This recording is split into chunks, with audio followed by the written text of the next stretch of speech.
Hey everyone, thanks for joining. Um, I don't know if you could tell, but I'm extremely tired. I've had a long couple nights through all kinds of things. My video late last night and other things, so you probably won't hear me get as fired up as I normally do. But I did want to try to give my comments on the impeachment hearing, day one, the day that it happened. So I have to admit, I didn't see all of it. I saw the bulk of it. I was driving around most of today, and I just had it on my cell phone when I could. So um, I'm going to go through some of the things that I think went on. Now, if you're watching this, I really encourage you to go check out the newest video I did. One of the problems with me, and one of the reasons I don't have more subscribers, is that I tend to go a little long-winded. And I'm trying to have more brevity when it comes to my regular videos, not my live streams. But that one that I did here earlier, it was very difficult to keep it short because I tried to link every single article that I was talking about. And the skinny of it is, it's all about today's testifying witness, George Kent, and about how he's a liar when he says that he didn't see any evidence to that there was Ukrainian election interference in 2016. That's not true. He not only saw the evidence, he helped bury it. And that's what the investigation's about. So I'll talk a little about that, but basically I was just kind of keeping notes as I went through the impeachment hearing today. So I'm just going to kind of go through my notes and leave that be my cue, because one of the things that's very difficult is when you have a hearing like this, particularly the first before the intermission, it was basically 2 hours that was all just Democrat talking points, and it's hard to remember. You hear something, you're like, well, that's ridiculous. It's hard to remember that in retrospect, every little thing that happened. So I tried to keep some notes. By no means will this be comprehensive. Maybe if I have free time and later in the week, I'd go through some hearing like this, literally play the video and then stop it and talk about my points on it. But I think I'll hit most of the big points that I wanted to hit here today. So to start with, I caught just the tail end of Adam Schiff's opening statement. There was probably not much to go on. If I had to guess, and I haven't went back and looked, he probably lamented how it was a sad day, and this had to be a very troubling time for our country, but it's very serious, and what Trump's alleged to have done is impeachable, and it's really bad, and but he's trying to be fair. Whatever nonsense. So let's just skip right to Nunez. I thought Nunez's statement was good. Now, granted, I'm conceited, and I thought there were things that the Republicans could have did better. I recommend voting me into Congress and then putting me on some kind of committee like this so that I could ask questions, because I'll get to some of the stuff I think I would have asked that was better. But I think Nunez's opening statements hit on something that was very important, and that is hitting on the fact that this is just a continuation of the plan that the Democrats and the intel community have had since as soon as Trump was nominated, and certainly once he was elected as president. Never forget, and Nunez should have brought this up, Chuck Schumer told us exactly what the plan was when he was interviewed by Rachel Maddow. He said that Trump, the elected president of the most powerful country in the world, in the history of the world, had the most powerful elected official in that country, had to be fearful of the intel community, because if he challenged them, they would find 6 ways from Sunday of getting back at him. And it's not just the intel community, it's also State Department officials, all of these unelected bureaucrats. That's what we mean when we talk about the deep state. See, politicians come and go. Presidents elected every 4 to 8 years. They could have 2 terms at the most. Even people like Pelosi and stuff, they might only be there for 30 years. But the bureaucrat class is forever. There are people that make careers out of it. 40, 50 years they're there. And then their friends take over. That always exists, and as it's become more entrenched, they become more and more arrogant.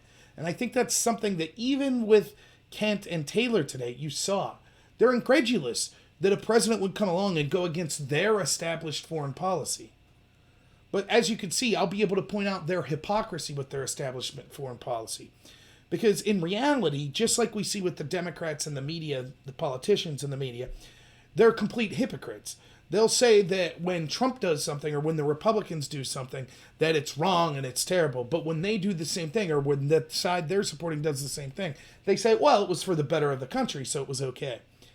And so you could see that seething through today. You could see that with these people that were testifying, that they actually are very upset that Trump dared to say one of the things that I thought was his most impressive thing when he was running for president, which was during the second debate with Hillary, he started to talk about, Why don't we try to have better relations with Russia? Why are we arming al-Nusra and al-Qaeda in Syria to go after Assad and Russia? Shouldn't it be the opposite? Shouldn't we be working with Assad and Russia to go after ISIS? I mean, after all, Islamic extremism and terrorism is the reason we're told that the NSA has to spy on all of us, that we have to get felled up when we go through an airport. We had to give up our Fourth Amendment rights because we have this existential threat, the biggest threat to our way of life, which are these terrorists. Yet at the same time, we're arming them all over the place to go after Assad? I mean, I'm not saying Assad's a good guy. I'm not saying Putin's a good guy. But they're not threatening to attack us. They're not in San Bernardino. They're not running us over with vans. That's not happening. So we need to stop lying to the American people if we're going to say, terrorism's such a big threat that you have to give away a bunch of your rights. But on the other hand, we can arm the terrorists in other areas of the world. That's nonsense. Trump's right to want to improve relations with Russia. By the way, the same people that say that that's terrible, it's a horrible thing, are the same people that supported Obama giving pallets of cash of billions of dollars in the middle of the night to Iran. Obama's Secretary of State, John Kerry, admitted that they knew some of that money would go to Hezbollah and Hamas, designated terrorist organizations. In other words, if you have a family member that's fighting right now and is fighting against terrorism around the country, we just had Veterans Day, a brave soldier that's over there fighting, there's a good chance that the money that Obama gave, they knew would end up in the hands of terrorists. And so that money could have went to weapons that now your loved one's fighting against. But this isn't really about him. I'm just making the point. It shows their hypocrisy. So Nunes was right when he talked about the failed Russia collusion hoax, and this is just the next step of it. He could have added things like, for example, along with that, the impeachment inquiry was voted on by Nancy Pelosi and started by Pelosi before she even read the whistleblower's transcript. And that just proves that this was all get Trump by any means necessary, impeach him, and then we'll figure out the crime later. Pelosi knew that Trump was releasing the transcript later that week. In fact, it may have been later that day. I can't remember. Yet she still voted for an impeachment inquiry. There's no clear example that this is all a sham. She had no idea what the whistleblower said. She just said, I heard a whistleblower said something, so we have to impeach. I mean, that's ridiculous. And Nunes was also right to call out, we don't know who the whistleblower does, only Schiff does, that if the transcript of the call was so damning as the Democrats are claiming, why did Schiff have to parody it in the meeting with the ICIG? And these are all good points. So I thought Nunes did an okay job. Let me go on to see what the next thing was. So Kent starts off, and you have to understand both of these are career bureaucrats, both Kent and Taylor. Look, if they're military people, I wish them well in their service. But it's funny how the left uses this, this idea of when it's a military person that's sharing their point of view, they say, you have to respect them and that they're venerable. You can't criticize them. The FBI agents, remember the media told us? It's unpatriotic to question the FBI. We now have an IG report that shows that the heads of the FBI, including the actual leader, James Comey, violated FBI policy over and over again, to the point where the IG not only criminally referred him, but said he damaged the reputation of the institution for years to come. Our media refused to cover that. In fact, they said if you had a problem with James Comey's behavior, violating FBI policy and regulations, then you were anti-American. And it's the same thing we see here. They'll go after General Flynn, no problem. Flynn, who's been railroaded, who didn't lie. Remember, just to pump myself up a little, I was the first person I saw that went through the 302s that were released on Flynn and showed that even the 302 proved that Flynn didn't lie. Flynn said, I guess it could have happened, I just don't remember. That's not a lie.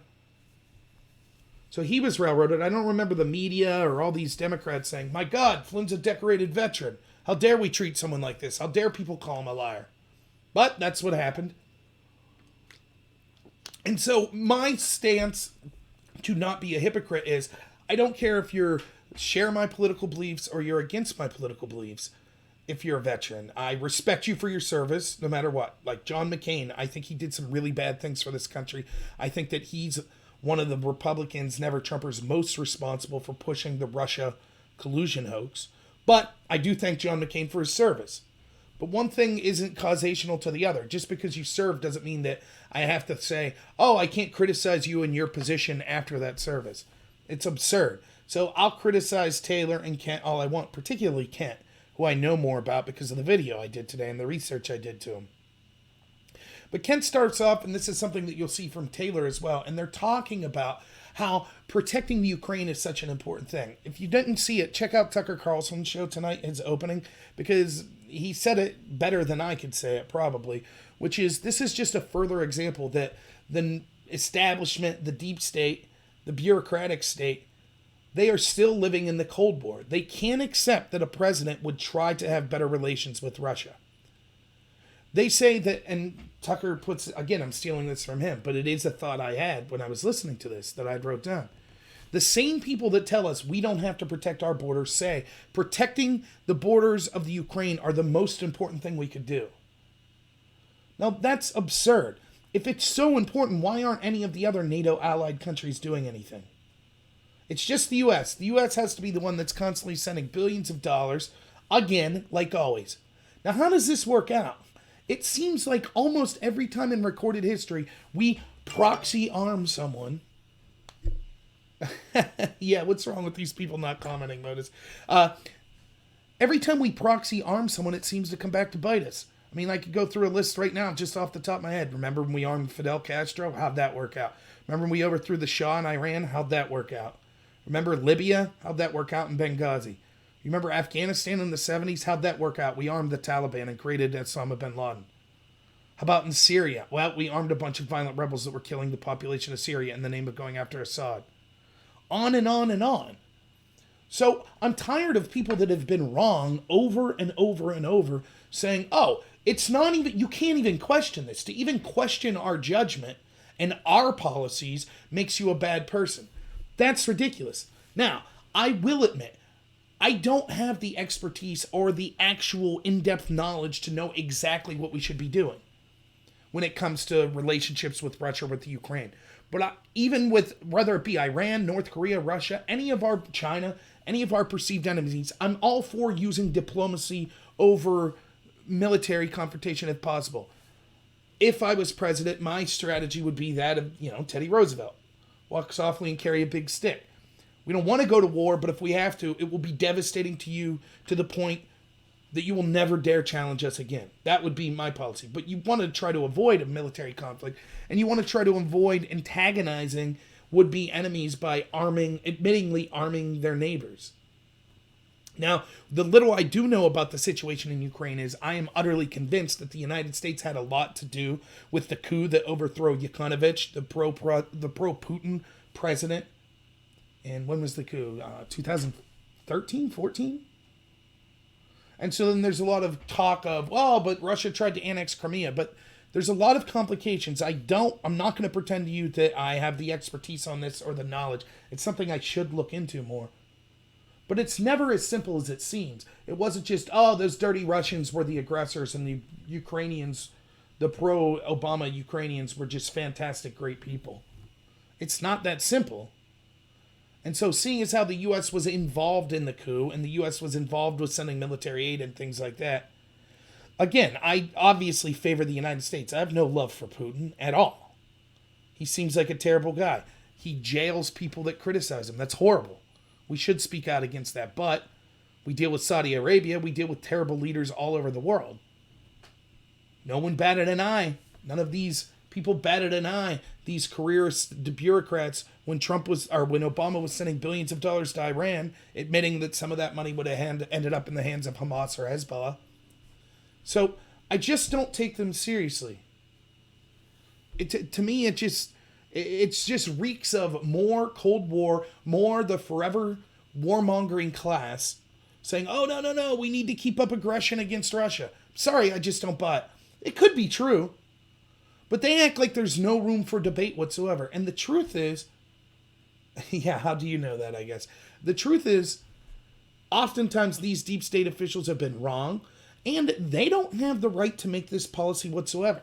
And you can see that in this testimony and in previous testimony transcripts that we've seen released. For example, Vindman said, basically, he was incredulous that Trump would upset our foreign policy.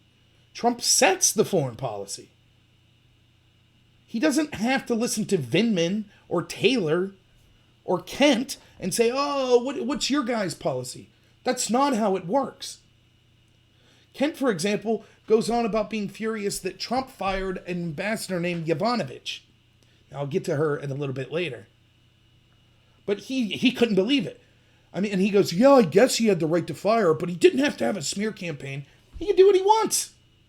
He could fire her and say, she sucks. I thought she was worthless. She was a drunk that came into work late every day. Yovanovitch can complain about it, but it's still well within the president's rights to do. It's not impeachable that he smeared her. By the way, she deserved to be smeared. If you watch the video I just pointed up, Yovanovitch was causing much rancor amongst prosecutors and other officials in the Ukraine because she was the point man for the Obama administration that kept going into the Ukraine saying, no, you can't prosecute this person because they're connected to the Obama State Department. No, you can't prosecute this person because they're connected to George Soros. Now, how would you feel if you're a country and basically you had a coup and you got rid of one president and your entire country thought, geez, our president was under the thumb of Vladimir Putin. So then your new president comes in because you're tired of being under the thumb of a foreign government. And what happens? The United States State Department under Obama continues to come into your country and say, no, we'll tell you who and when you could prosecute someone. So, by the way, Grambler's my name on this website above Top Secret. And my PlayStation 4 name, though I never play any games online. So that's who he's talking about, Grambler. So Yovanovitch was actually with the State Department. In fact, I've presented evidence in the video, which I really recommend you check out, that Yovanovitch actually, and the State Department, George Kent admits this, was pressuring, for example, to not investigate the Anti-Corruption Action Center. And a guy named Shaboyan, probably pronouncing that wrong, but Shaboyan was one of the leaders of it. And Kent admits that Yovanovitch and the State Department was pressuring prosecutors such as Lysenko and others to drop investigations into the Anti-Corruption Action Center. They're being investigated. The leader, Shaboyan, was being investigated for an assault charge. The Anti-Corruption Action Center was also being investigated for improperly receiving foreign monies and not properly reporting it or using it in improper fashions. I obviously don't know the ins and outs of specific Ukrainian law, but I believe that Ukraine has the right to set their own policies and carry out their own investigations. The State Department didn't want the Anti-Corruption Action Center investigated because guess who financed the Anti-Corruption Action Center? George Soros and Barack Obama's State Department. So Barack Obama is giving a bunch of money to a group, and then when that group's accused of illegal activities, Obama sends his State Department with their point man Yovanovitch to go to them and say, yeah, you can't investigate them. Now, how isn't that interference into a country? So Trump had every right, and according to John Solomon, he says that the prosecutors were getting upset in Ukraine, which just makes sense. If you continually tell people, hey, by the way, you're trying to do your job, we disagree with you, we think that you doing your job is bad for your country, and it's going to hurt our cooperation, which I'll get to in a second. How would you feel? If that was your country, how would the United States feel? If China came in and was like, nah, you know what? I know you're trying to prosecute Trump. I know you're trying to have an impeachment hearing in Trump, but we at China say, no, you can't do that, or we're not going to cooperate with you. And our prosecutors capitulate because we need China's aid. Oh, okay, we're sorry. We'll drop the investigation. It would enrage the average American. Now, what's funny is, you know that both Taylor and Kent believe this, because both of the witnesses that testified today talked specifically. I believe it was Taylor that said he found it incredibly strange, right? Because remember what they're saying Trump did. Trump said, I want you to investigate the actions of Burisma, 2016 election interference in the Ukraine, or from the Ukraine, that would benefit Hillary Clinton, and the Bidens, and what went on with Hunter Biden and Joe Biden's quid pro quo / extortion to force the firing of a prosecutor. And Taylor testifies, he says, look, what I find odd is, it's not just that Trump was asking for cooperation with like Barr, it's that Trump asked the Ukraine to specifically investigate something. It's very odd that a politician would ask another country to, in their own country, investigate someone. If they had a problem, they would just investigate them themselves.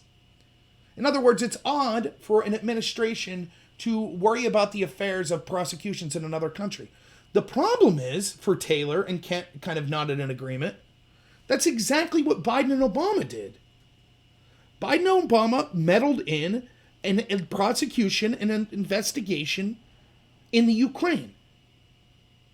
They didn't say, you have to cooperate with us. They didn't say, we have our own investigation going on and we're unhappy. They said, we're not happy that your legal system hasn't prosecuted Burisma or Zlochevsky. So we demand you get rid of the prosecutor.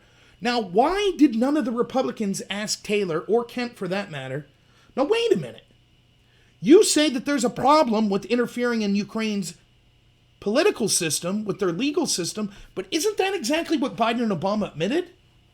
But even worse than that is we now know that the State Department with Yovanovitch and Kent, who wrote a letter admitting that this occurred, were literally telling prosecutors in the Ukraine, you can't investigate people that benefit the Obama administration. That's them specifically, that's Obama's State Department specifically meddling in the affairs of prosecutors in the Ukraine. Now, they want you to believe the reason that Kent testifies and he says, I don't think there was any election interference. He wants you to believe that that was totally on the up and up. That there was a problem that Trump talked about, Crimea. And these people in Ukraine had the right. That's what Kent started to say. That's what he testified today. Well, when this got brought up, he said, well, you know, they had the right to be upset. Taylor said the same thing. Since I've read the Political article, I now realize that Trump had made comments about possibly giving Crimea back to Russia, and so I can understand their anger. That's irrelevant. So it's okay for foreigners to interfere in our elections as long as they're upset? That's the argument? Why did no Republican call this out? I mean, it's absolute nonsense. Kent himself thought, well, this is what he wants you to believe. This is their position, right? The deep state position, the Democrats and the media position, and their witness, Kent, this is what he wants you to believe. We at the Obama State Department had to step in and tell these prosecutors to not prosecute people connected to the State Department because we feel those prosecutions were unjust and corrupt. It just so happened it was the people connected to them. Does that make sense to anyone whatsoever? Are you really believing that? Oh, you're not allowed to prosecute anyone connected to us, or that's criminal on your part. That's corrupt on your part. Imagine if Trump's did this. If people in Trump's State Department. And again, the Democrats are constantly trying to act like, oh, there's something uniquely bad about asking for dirt in your opponents. Well, totally downplaying that if you ask foreigners to bury dirt into you, that's just as bad, if not worse. That's also election interference, which I say over and over again. You have an election coming up. There's basically, if you're simplifying it to the base level, there's two types of benefits you could get from people. You could get them to give you information against your opponent that you could use, or you could get them to bury information that your opponent could use against you. Both of those would be tantamount to election interference. So if the Obama administration, prior to the 2016 election, as we know now is the case, had their ambassador Yovanovitch and people in their State Department like Kent writing letters and communicating to prosecutors in the Ukraine, hey, you can't investigate the Anti-Corruption Action Center because we give them money and we think that would be bad. You can't prosecute Lyshenko or Sitnik, two people that were officials in the Ukraine that were accused in the Ukraine of meddling in the U.S. election. Now again, I know I keep saying this, hey, what's up, Michelle? I know I keep saying this, everyone, but please check out the last video I did, because I didn't feel like saving all the articles and going through them here, but I do go through all of the articles there. Now, we know what Kent said specifically was, let's talk about Sitnik, okay? Sitnik was the head of the Anti-Corruption Bureau, the NABU, the National Anti-Corruption Bureau of the Ukraine. They call it the NABU. Here's a little background on the NABU. Kent admitted today that the NABU came about as a result of ongoing things that Ukraine had to do before we would give them aid. So everyone's saying Ukraine's horribly corrupt. Taylor said it, Kent said it, basically everyone that testified. They're all saying this is a very corrupt place. It's very bad. And so when Yovanovitch, the pro-Putin president, gets ousted and the new guy, Poroshenko, comes in, basically the United States is like, okay, under Obama's like, we'll help you. We'll give you a bunch of aid, but we have some demands. In other words, a quid pro quo. That's what they offered. Part of their quid pro quo was creating the National Anti-Corruption Bureau, the NABU, which is basically modeled after our FBI. The idea was, as Ken admitted, the first thing we like to do is to get law enforcement people on our side, to get them to change who the law enforcement people are, then people in the legal system, and then the political system. So having the head investigative agency be someone that the Obama administration could trust was a priori before we gave aid. Now, it just so happened that we know that that agency was one of the ones that the State Department was pressuring to drop investigations into people connected to the State Department, such as the Anti-Corruption Action Center that was getting financed by the State Department. We also know that the NABU and its leader, Sitnik, I forget his first name, Sitnik was actually charged with a politician named Lyshenko in a Kiev court, a Ukrainian court. They were found guilty, a charge that was later overturned on a technicality, but nonetheless, they were found guilty, which proves there's at least evidence. If they're found guilty, it proves there's at least evidence that warrants looking into. Sitnik and Lyshenko were found guilty of interfering in the 2016 United States election in order to benefit Hillary Clinton. And the reason that this upset the Ukrainians was twofold. One, because what they did was they released evidence into an ongoing investigation. This is the Black Ledger you keep hearing about. Now, the problem with the Black Ledger is, as soon as Hillary lost the election, and the 2016 election was over, the Black Ledger just disappears. No investigation into the claims of it ever happens again. It was just used to smear Manafort and get him to be fired. That was it. Once that was over, all the information disappeared. So no one even knows if the information in it was legit. It could have been. Manafort seems like a shady character. But the only thing it was ever used for was by Lyshenko and by Sitnik in order to smear Trump. Now, I've posted over and over again, and again, I share this on my video I did before this live stream. A Financial Times article in August of 2016 interviews Lyshenko, who publicly admits that, yes, he and people in the NABU, the Anti-Corruption Bureau, worked together to release this ledger because they hated Donald Trump's policies and thought that he would side with Russia over the Ukraine. And they said they would continue to operate to help Hillary Clinton win. They admitted in August of 2016, 2 months before our election, that they were interfering in our election system because they hated Donald Trump. That's an admission. A Political article from 2017 that you keep hearing people talk about admits the same thing. It goes into further detail about how they worked with a DNC operative named Alexandra Chalupa. In other words, 3 years we heard about, the Republicans and Trump were trying to collude with the foreign power to get dirt on Hillary. And it turns out that that wasn't the case. But what was the case was that's exactly what the Democrats were doing in the Ukraine. Exactly. Admitted. This was admitted publicly by the Ukrainians that were interfering. Now, Kent claimed, who's supposedly, Kent's at the State Department, he's a Ukrainian expert. That's why he's testifying. Did Kent hear the phone call? No, he didn't hear Trump's phone call. He's just a Ukrainian expert who heard things secondhand and was upset about hearing about them. He claims he hasn't seen any evidence whatsoever of Ukrainian election interference. That's nonsense. And you know how I know it's nonsense? There's only two explanations for that. He's incredibly inept or he's corrupt. Now, if he's an expert, you know what my expertise is? Eating Cheetos, watching football on Sunday, playing PlayStation, ranting on YouTube channels. That's my expertise. Yet I knew about this evidence because I just have the ability to read a paper. Isn't it funny every time it comes to any kind of corruption that could be occurring with the Democrats or with the intel agencies, all of these supposed experts are like, no, I just had no clue. I never heard of CrowdStrike, says Kent. I never heard. Now they're quick to, they seemingly all know everything about Russia being horrible monsters that are interfering with us, right? Yeah, their knowledge, their expertise seemingly vanishes anytime it's something, even in their area of expertise, that implicates the Democrats or the establishment doing something wrong. Every single time. So if the extent of Kent's expertise is he didn't even know publicly available information, and he's not a first-hand witness of anything, then why aren't I testifying instead of Kent? I'm more of an expert than he is.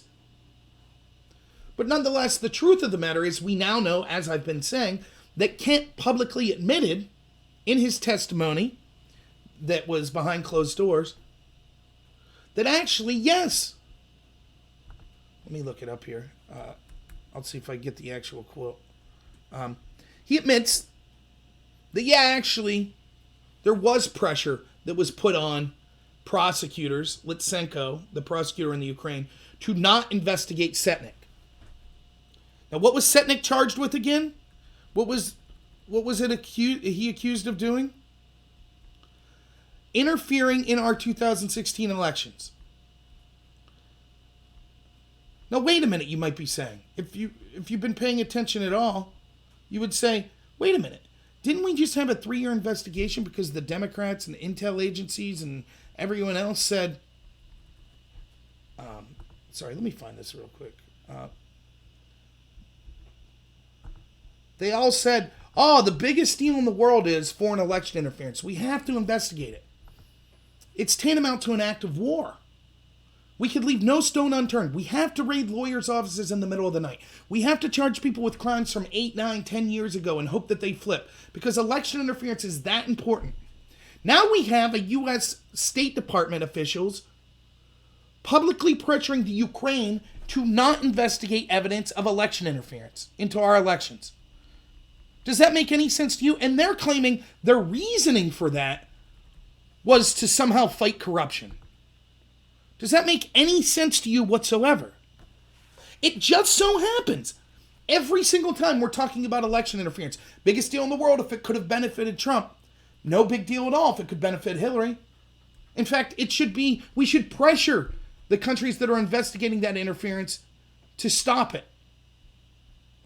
So what were the 2 reasons the Ukrainians were upset? 1, because it violated their law. Their legal system, I'm assuming, is much like ours, where you don't want ongoing investigations that are not closed yet, classified information from them being released to the public. That's what these people did, so that's a crime.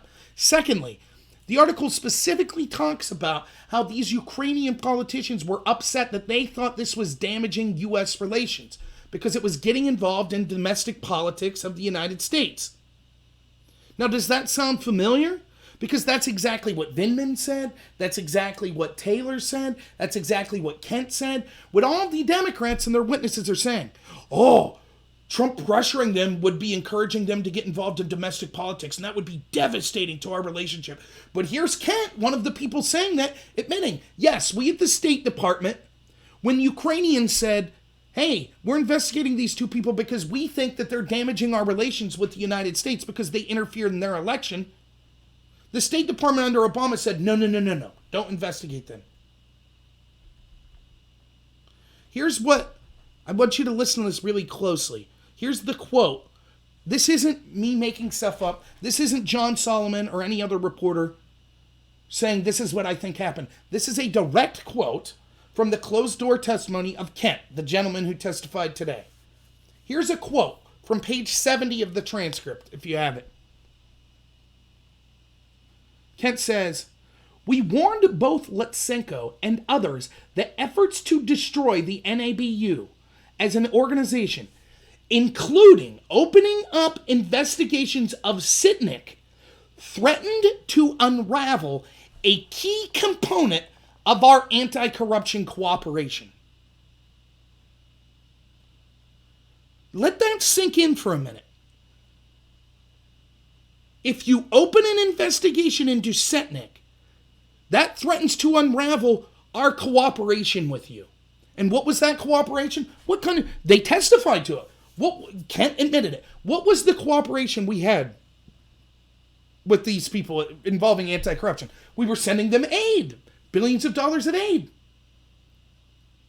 What Kent's saying is, we at Obama's State Department said, we're no longer going to cooperate with you if you investigate election interference into the 2016 election that helped Hillary. That's devastating. That's every single thing that the Democrats and these witnesses today have accused Trump of doing. Trying to have Ukraine prosecutors do something that would benefit him in the election.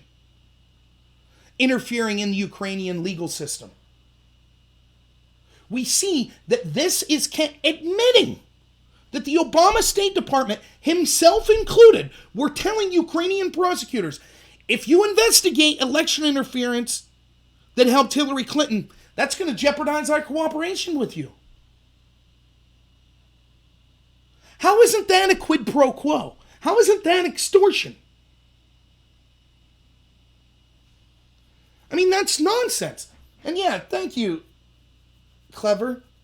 I don't understand, I think the Republicans did okay, but why aren't they making these points? This is publicly available information.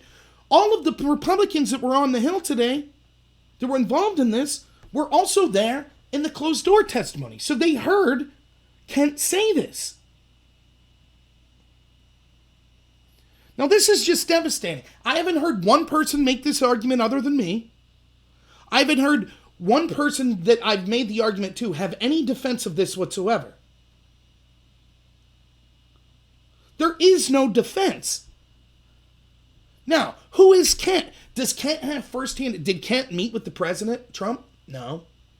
Does he have firsthand information of anything Trump said? No. Did he even hear the phone call that all of this started about? No. He's a secondhand witness that thinks we need to be aggressive towards Russia, who is claiming, boy, I get really upset hearing that Trump tried to influence prosecutors in the Ukraine to do something. When here's a man who's publicly admitting, yeah, that's what I did. This is the first witness that the Democrats bring? This is their star witness? How doesn't this destroy the entire narrative? And Yovanovitch was also involved in this. So when he says, I thought it was unfair that Yovanovitch was getting smeared. Of course it wasn't. She was upsetting Ukrainians because she was bossing them around. She was anti-Trump. She was trying to cover up for people connected to the Obama administration to make sure they weren't being investigated and to make sure that the election interference that went to benefit the Democrats from Ukrainians was never investigated. Now, we were told, again, that investigating election interference was the biggest deal. No one said when Obama was going around the world talking to officials in the UK, talking to officials in Australia, talking to officials in Italy, maybe not him personally, but his team, right? His administration. No one said, oh, that's just for Obama's personal gain. That's just so the Democrats could beat the Republicans. That's so the former Secretary of State Clinton that was under his administration could win. No one said that. They said, hey, if there's possibility of crimes, Obama's the commander-in-chief. His job's to enforce the law. He has every right to ask foreign countries to cooperate. And I agree with that. Now, there was a problem with what Obama and his department was doing. It wasn't asking for cooperation. It was using unverified opposition research that was paid for by Hillary Clinton's team to spy on people connected to Trump's team. That's illegal. That's the biggest political scandal in the history of our country. But just saying, hey, Italy, have you heard anything? There's an allegation that people connected to Trump did this. Do you have any evidence? That's not a crime. But that's what they're trying to say Trump's doing. Oh, it was just for personal benefit. Right? Just for personal benefit. Now, knowing what you now know about George Kent and knowing what you now know about the Obama State Department, that Kent's admitting was pressuring Ukraine to drop investigations related to people that were connected to the Obama State Department, including people interfering in our election system, don't you think that it would be unbelievably short-sighted for Trump to not investigate this? By the way, the NABU that Sitnik ran, have you heard the term NABU before? Have you heard me talk about it? That's the organization that ended up, after Shokin, after Biden forced Shokin to be fired by extorting the Ukraine with $1 billion of your tax dollars, that's the organization that got the investigation, the NABU. They're allied with Obama so much that they're actually interfering in the 2016 election to help Hillary, to help the Democrats. So if we're to believe Biden and Obama's defense and all of their defenders' defense, that really the problem was Shokin wasn't investigating Burisma at all. And actually Biden and Obama just wanted it to have a real prosecutor that would really look in Burisma and its founder, Zlochevsky. That's what they really wanted. In other words, they wanted Biden's son investigated more, which is laughable. But okay, that's what they believe. So finally, they got an agency, the NABU, that's their allies, so allied so much they're willing to break the law and interfere in the 2016 election to help Democrats. Did they charge Zlochevsky? Did they charge Burisma? No, they didn't. And that brings me to my next point. Ken admitted that investigating Zlochevsky and Burisma had been a key part of their strategy since 2014 in the State Department. Now, why didn't any Republican ask? And this is what they're setting up. They do a good job, but they don't hit the ball out of the park. They're setting it up. So a bunch of the Republicans did a good job being like, but wait a minute, you're saying Burisma's really corrupt, right? Yeah. And it seems pretty shady that Hunter Biden was working there. Yeah. But they don't knock the ball out of the park, which is this. Who got the investigation into Burisma after Shokin was fired? The NABU. Oh, the same NABU that's accused of interfering in the 2016 election? And Kent would have been like, I don't think they interfered. Okay, whatever.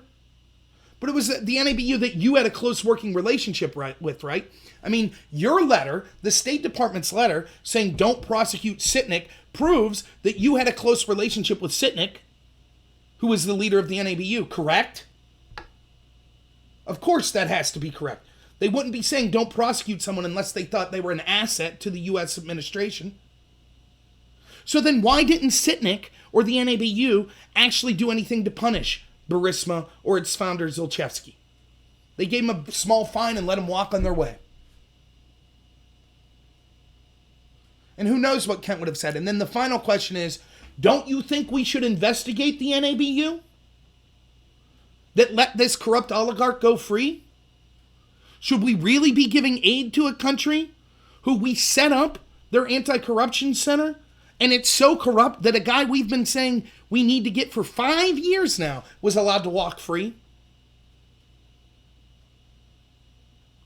See, here's the thing with Biden and Obama's quid pro quo. Reality doesn't lie. You could say whatever you want. Oh, no, it wasn't for personal reasons. No, Shokin wasn't doing anything. Shokin wasn't investigating Burisma. He was terrible. He was corrupt. That was the problem. The problem was Shokin was just letting him get away with it. And so they had to get Shokin out of the way. That's fine. That could be your belief. I don't know what the truth is. But here's what I know. Eventually, the case went to the Obama-allied NABU, and they basically buried the investigation. And I know that Biden didn't speak up outraged about it. I know that Obama didn't speak up outraged about it. I know that the IMF and the EU and the Atlantic Council and all the other groups that all the Democrats are saying, all these groups said Shokin was corrupt. I know none of them spoke up about it. Just coincidence, right? You switch the name Trump in there. Trump wanted a prosecutor fired that was looking into his son's company because he didn't feel that that prosecutor was looking into the company hard enough. So he fired them, and then it just so happened that the new prosecutor buried the investigation. No big deal, nothing to see here. Trump was just trying to do the right thing. You think the Democrats would accept that? Of course not. They talk about, both Kent and Taylor talked about how corrupt Burisma was. Okay, if it was corrupt, and we know that nothing was ever really done to them to be punished, why should we not still be looking into it? And if it was acceptable for Biden and Obama to withhold aid, in part because we wanted Burisma investigated, then why would it not be acceptable to do the same thing today? It makes no sense. Now, another thing, and again, the Republicans start down the road, but they don't finish, right? they basically are talking to Taylor. They say, have you ever heard, like, and this was smart, the way it was phrased. I actually like this. They ask the two, they say, look, you've dealt with other countries. There's corrupt people in all of these countries we're dealing with. Yes. And not just one per country. There could probably hundreds in countries we give aid to that there are corrupt officials in them. Sure, they say. Can you name me one other time the aid was conditioned on just getting rid of one prosecutor? And they're like, no.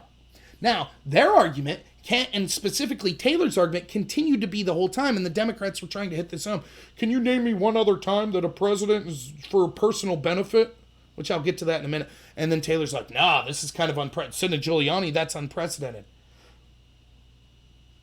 You have to look at it in a timeline fashion of causation. If the first situation, which was we had an administration who was saying that this company was corrupt, who then had the vice president's son go work for that company with no expertise, who was getting over $83,000 a month from that company to the tune of almost $3.5 million with no expertise whatsoever. Meanwhile, his father, the vice president, and the Obama administration are saying, yes, the owner of the company paying my son all that money is horribly corrupt. And they use a quid pro quo and taxpayer money to force the firing of one person. Just the prosecutor, Shokin, who happens to be looking into that case. And then ultimately the case is buried. Now that's admitted by Taylor that that's unprecedented, right? That's what he says. But he doesn't have a problem with that being unprecedented. He didn't have a problem with that.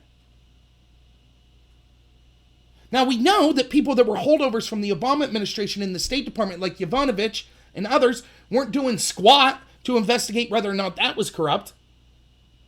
And so this is the double bind they put Trump in all the time. It's the same with hiring guys like Papadopoulos, right? All of the deep state people hate Trump, as Schumer admitted, so then he can't hire the official deep state people that you normally would to positions like, ambassadors. He can't trust those people. They're constantly leaking conversations of his phone calls, all this other stuff. So he sends Rudy. Oh, that's terrible. That's horrible. That's a really bad thing. Yes, I'll admit that's not something that really has a lot of precedent. But he's dealing with an unprecedented situation. And somehow, Taylor and Kent have no problem with Biden and Obama's quid pro quo in that unprecedented situation. Now, another thing Kent said was, well, okay, this is what the Democrats, this is the question they're leading. And it's smart for the Democrats to try to do this. But they understand, and this is where the Republicans went wrong. Let me back up a little. I said that the number one defense of Trump is to be on the offense. And the problem is the Republicans play defense way too much. So the Republicans say, like, you didn't hear the phone call, or we see the transcript, or we want information about the whistleblower. Those are all good arguments, don't get me wrong. But the best argument is, even if Trump used a quid pro quo, he had every right, in fact, a responsibility to do so. Because investigating possible election interference and corruption to the tune of the previous administration using $1 billion tax dollars to extort a country to fire a prosecutor who was looking into the vice president's son is outrageous and needs to be investigated. Period. So they're kind of him-hawing about that, right? And the Democrat, the one picks up on it, and he says, he asks Kent, he says, do you think the two situations are analogous? Do you think that, he says, Rand Paul says they're trying to prosecute Trump for the same thing Biden admitted to doing. Do you think it's the same thing? And Kent says, no. And here's why. Because what Biden did, what was going on, it was in line with, quote, U.S. policy. Which his code word was, it was aligned with what we wanted, us unelected bureaucrats, so it was okay. He says that it was part of a comprehensive fighting of corruption, therefore it was okay. But what Trump did, it wasn't part of a comprehensive fighting of corruption. So therefore, clearly it must just mean that Trump did this for personal motivations. There's only one problem with that theory. Biden didn't say, right, he admitted to us, we have Biden's own words what he did. Biden didn't say, I'm going to withhold the $1 billion until you fire all of your corrupt prosecutors. Or I'm going to withhold $1 billion until you can prove you're not corrupt. They said, I'm going to withhold $1 billion until you fire one guy. Just one person. Now, we already have an admission from both Kent and Taylor that Ukraine is rampant with corruption. But for some reason, they think that it's comprehensive for Biden and Obama to extort the Ukraine to fire one guy. And who is that guy? He happens to be the guy who's tasked with investigating Biden's son. And we're supposed to believe this crap? Now, Kent might say, hey man, I was there. Biden's a really cool guy, and I didn't see any evidence of Hunter Biden doing anything wrong. That's still just your gut feeling, Kent. And this is another problem that both Kent and Taylor had the entire time. Both of them do the same thing that I've seen all the Democrats do and all the media people that are just mouthpieces for the establishment Democrats do. And that is they constantly assume they understand the motivations or what's in people's heart and mind. So with Biden, they say, oh, there's no evidence that he did it for personal reasons. He did it just, all these other groups wanted it done. The IMF wanted it done. You know, bureaucrats in the State Department wanted it done. So he clearly didn't do it for personal reasons. He clearly didn't want this prosecutor fired for personal reasons. How do you know what his motivations were? 100 people could tell me, you know, if I was mayor of a town, 100 people could tell me, hey, fire the chief of police. He's terrible. But if the chief of police slept with my wife, I still might be firing him for illegitimate reasons because I'm mad, I have a personal vendetta. That's what the conflict of interest is about. Ken admitted Hunter Biden being on the board of directors of Burisma had the appearance of a conflict of interest. Well, here's the problem with appearances of conflict of interest. If the reason that even the appearance is bad is because then if some action needs to be taken, it raises significant question and causes doubt in the minds of people that think that there's some sort of corruption going on. For example, Pete Rose isn't in the Baseball Hall of Fame, right? Because he gambled on baseball. One of the reasons that we don't allow gambling on baseball is because of the famous Black Sox incident, where they threw the World Series in order to get a payoff. And so, even if we don't have evidence that Pete Rose bet against his own team, there is a conflict of interest for a player and coach to be gambling on games that he's playing in. So when we found out that he was gambling, that was reason to say, whoa, because he could have been basically tossing games in order to make money. I know I use sports analogies a lot. It's the same here. If you had a problem with the appearance of conflict of interest, what's the worst possible thing that could happen? Well, that Joe Biden gets involved with the investigation into his son's company. That's exactly what happened. So if you had a problem with the appearance, because Hunter just worked there, then surely the appearance of, and then his dad forced the prosecutor that was investigating his son's company would warrant an investigation. You would say, oh, that looks really bad. Everybody that's objective knows it. I don't care if you say, oh, the IMF and the EU and a bunch of State Department people and, Rachel Maddow, Anderson Cooper, they all wanted Shokin gone. Doesn't matter. It still looks really bad and warrants an investigation. But for some reason, Kent doesn't feel so. Because Kent and Taylor and all the Democrats and the media, they know what's in Biden's heart. That's what they'll have. We don't need an investigation because we know Biden's a good guy. We know he did things for the right reasons. He did it to benefit this country. He wanted Shokin out to end corruption. Never mind, it was weird that it was just one person. That's as if we got rid of that one person and corruption was ended.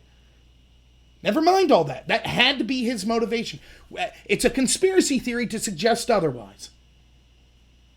Now, yes, never mind also that they claimed that Burisma needs to be investigated and that Shokin was the one block that was impeding that Burisma and its corrupt oligarch founder from going down. But it just so happened once they got rid of Shokin, the new prosecutors that were connected to the Obama administration and interfered to help the Democrats in the 2016 election buried the investigation. And yet Biden and Obama didn't speak up. You can't look at any of that.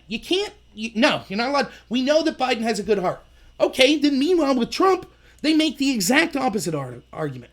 I can't tell you how many times I heard Taylor specifically, but Kent said it as well. I just found it troubling. It's crazy. What do you mean when you said it was crazy? It's crazy to jeopardize our U.S. foreign policy and Ukrainian lives for personal political benefit. He has no proof this was for personal political benefit. There hasn't been one witness that showed any evidence whatsoever that this was personal political benefit. Even if they get to the point where they could claim that this was a quid pro quo, even if they get to the point where they could say Trump was more interested in Biden than he was anything else with Ukraine, that doesn't mean that his interest in Biden wasn't, dude, this guy used $1 billion taxpayer dollars to get a prosecutor fired that was looking into his son's company, and then that company walked free when the agency that was allied with Biden picked up the investigation? Yeah, I'm really concerned about that.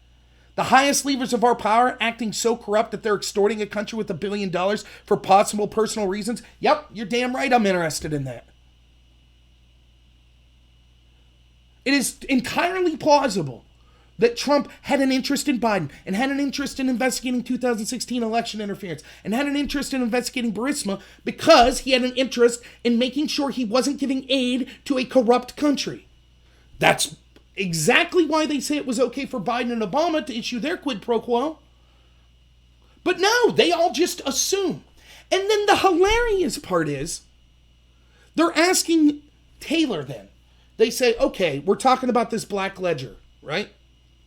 Can you at least see how that would have upset Trump to hear that there are politicians and officials in Ukraine that hate him and that are smearing him and are releasing dirt about him?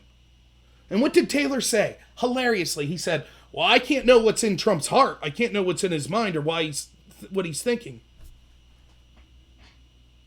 That's your entire case. Your entire argument, Taylor, is, I know Trump did this for personal reasons. Yet there's no proof.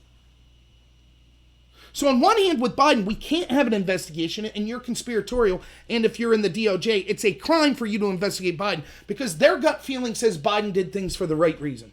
But on the other hand, we know that any action Trump does to investigate the Democrats, that's just Trump acting for political benefit, and therefore must always be rejected. Now, I know for a fact, I would say that I'm 99% sure that all the Democrats that are pushing this impeachment nonsense are doing it for political reasons. Does that mean that we need investigations, all of them, over this? Do I hear the media talking about that? Is Taylor saying, I'm pretty suspicious? They say, no, there seems to be evidence to warrant an investigation, so we don't care what your motivation are. Is there evidence to warrant an investigation? If so, we don't care what your motivation is, because we're never going to be able to prove your motivation or intent. So all that matters is there a reason to investigate or not? All of a sudden it's like, oh, and if this could benefit you politically, now it's unethical? Okay, well, the impeachment sham could benefit the Democrats politically. So does that mean now it's unethical? And you see how ridiculous this is? That's why our system shouldn't be about people's gut feelings. It should be about, is there evidence to pursue an investigation? My contention is anytime an executive branch official uses large sums of U.S. tax dollars to extort another country into firing a prosecutor who happens to be looking into their family's company, there should be an investigation, period. End of story. If Trump does it tomorrow, there should be an investigation into Trump. The Democrats are saying, no, we could read into Biden's heart, and we know that it was done for legitimate reasons, and we could read into Trump's heart, and we know that he wanted an investigation for corrupt reasons, and therefore he needs to be impeached. Now, another thing that I want to say about Taylor. Taylor repeatedly, and you heard the Democrats, Schiff started off with this before he pushed it over to his counsel. The first thing they were talking about was Ukrainians died because Trump withheld the aid for a short amount of time. Now, Republicans were right to get Taylor to admit. Actually, Trump actually sent military aid, which Obama didn't. So, less people died because the Ukrainians had a better ability to defend themselves if you're just comparing Trump to Obama. But Taylor doesn't care about that. Neither does Kent. They both talk about the need to protect Ukrainians and how if we didn't give them aid, it would be so terrible. They don't care that if we just look at it at net cost, Trump sent more military aid. They don't care. All of a sudden, their bleeding heart for dead Ukrainians doesn't matter. They don't say, yeah, shame on Obama for not sending military aid. I wonder how many Ukrainians died because of that. That never even crosses their calculus because Obama's on their side. So again, they're allowed to be hypocritical. But even more than that, and I don't know why no Republicans ask this. If that's the case, and aid to the Ukraine, any delay of it would cause deaths. Why didn't Kent or Taylor speak up when Biden and Obama, as admitted by Biden, threatened to hold up aid unless they fired Shokin? Wouldn't the holding up of that aid meant Ukrainians would die? Isn't that a huge deal? Isn't that what Taylor just told us? When I was over in Ukraine, I saw, someone die. It's tragic, Okay, where was your bravery and your voice when it was Obama? And why didn't the Republicans ask this? Wait a minute, was there a chance Ukrainians could have died when Biden and Obama were threatening to withhold aid? So does that mean blood's on the Democrats' hands? Like you're trying to put it on Trump's hands? This is just, it's shameful. It's a shameful tactic. Trying to blame Trump for trying to do something that's best for our policies, end corruption in Ukraine, investigate corruption, investigate election interference. Trying to claim that somehow that caused Ukrainians to die and so it was a negative. But when Obama and Biden were going to withhold aid, that must have been for good reasons. So, the whole thing, it's nonsense. It's just their feelings. I thought Jim Jordan did an excellent job. If you just listen to the opening statements from someone like Taylor, you're like, oh my God, maybe he has a point. He's saying, although the call wasn't a quid pro quo, Sondland told me that, basically there was a quid pro quo. And then when Jordan says, no, what Sondland testified to was, you heard from Morrison that Sondland told this guy that Morrison heard that this was what was said. And he was like, yeah. But that's okay because Representative Quigley, the Democrat, one of my favorite movies is Quigley Down Under, so I'm not going to pick on that name. He said that hearsay evidence is better than first-hand evidence. You can't make this up. That's how unbelievably weak the Democrats' position is. The only reason this isn't laughed out is because they control all the cultural institutions of power, like academia, the entertainment industry, the mainstream media, and Silicon Valley. So they all prop up the lie for them. And we all have to engage in this big charade that this is somehow a serious thing. It's not. Let's see if I have anything else in my notes that I wanted to talk about. So I wrote down, Ken admits that since 2014, the U.S. thought Zlochevsky was corrupt and needed to be charged. He admits it was a conflict of interest for Hunter to work for him. He claims he wanted an investigation of Zlochevsky, and it was being held up by Shokin, who Biden got fired. Why then did he not speak up when the NABU, which is allied with Obama, let Zlochevsky go? Next, Kent admits that quid pro quos are fine. Basically, he's saying he thinks Biden had a good motive for wanting to use a quid pro quo to fire Shokin. He thinks that Trump had a bad motive. That's the only difference. Remember, all that they're trying to do, if I say Democrats win this round, these witnesses were spot on. What did the witnesses prove? If I agree with everything they said, the threshold of the maximum that they've proved is Trump had a quid pro quo. That's exactly where we're already at with Biden and Obama. We know they issued a quid pro quo.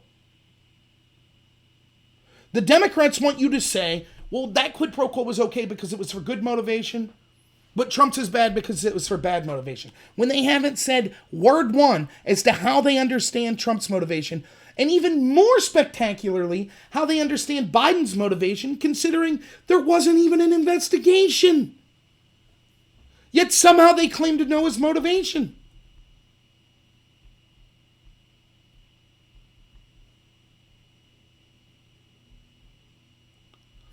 Taylor, in his opening statements, one of the first things he says is, he had heard, and he says this all over the place, Go through Taylor's testimony. Tell me one time where he says, I heard that investigating Biden was a condition for receiving aid. What he said was, investigating Burisma and the 2016 election interference from the Ukraine were a precondition. That's what he heard. Why is that a bad thing again? One, that's not even mentioning Joe Biden.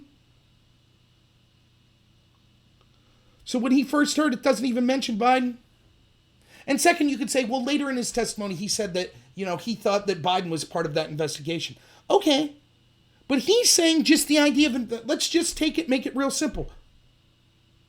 He didn't testify, well, you know what? Investigating election interference is a good idea.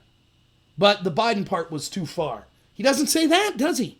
He says, I had a problem with them investigating Burisma in 2016 election interference. Why? Kent just testified how corrupt Burisma is, that it's been our agenda since 2014 to have a real investigation of them. But now all of a sudden when Trump wants to investigate them, oh, no, it's off limits. That'd be terrible. Why? Well, Hunter Biden worked there. It might look bad for the Bidens, so you can't.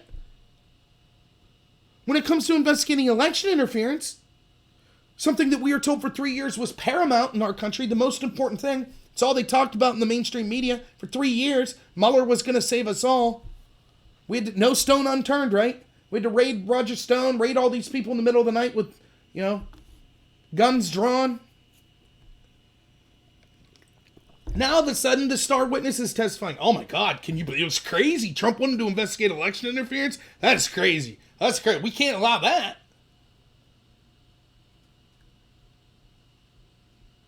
He specifically said it was improper for the U.S. to want to investigate Burisma. That's exactly what Biden and Obama did. That's exactly what Kent was doing, because the reason Taylor said it was improper was we shouldn't be getting involved in prosecutor matters in the Ukraine. Taylor admits over and over, and it just oozes out of them, and Kent as well, that the real problem was policy differences with Trump. That was the real problem that they had. They thought that it was terrible that Trump, he might be pro-Putin and Ukraine's the bulwark and we have to give this aid to Ukraine. That's not your position to decide. If you don't like the president's policies, you're free to resign.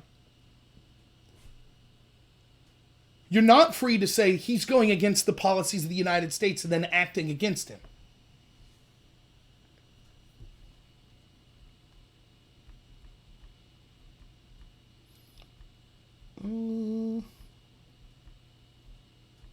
I thought that it was kind of ridiculous. This is just a format thing. And when I made this comment, it got a little better, because both of the witnesses were basically picked by the Democrats and were designed to make Trump look in a bad light.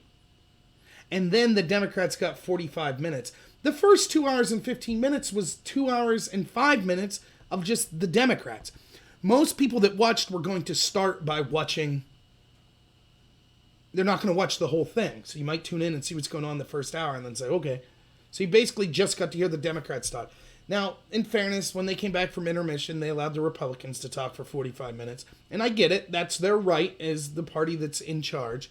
But it just seemed like I understood the strategic nature of that.